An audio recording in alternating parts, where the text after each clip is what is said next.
আমার নবী ওয়াল কুরআনিল হাকীম, আমি আল্লাহ কুরআনে হাকীমের কসম, ইন্নাকা লামিনাল মুরসালিন,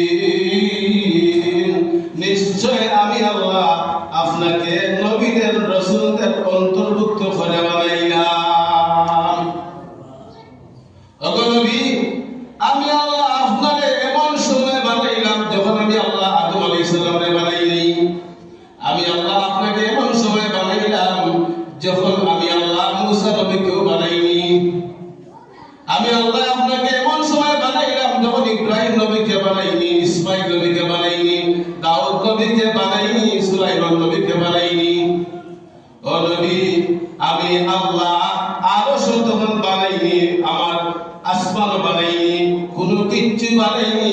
আমি আল্লাহ তখন তুমি হাবিব সাল্লাল্লাহু আলাইহি ওয়াসাল্লামকে সৃষ্টি করে আমার কাছে রেখে দিলাম। যার সারা মাস আকাশে জমিনে সারা পৃথিবীর প্রত্যন্ত অঞ্চলে সব জায়গার যার মর্যাদা। ইয়াসিন ওয়াল কুরআনিল হাকীম, ইন্নাকা লামিনাল মুরসালিন। কাফির বিমান হলো খাসা কাছে নবীর দাওয়াত হয়ে যায় না। মেরাজের ঘটনা বয়ান করলাম। আবু বকর সিদ্দিক রাদিয়াল্লাহু তাআলা আনহু সাথে সাথে বিশ্বাস করে নিলেন, নবীর সাথে উপাধি দিলেন না।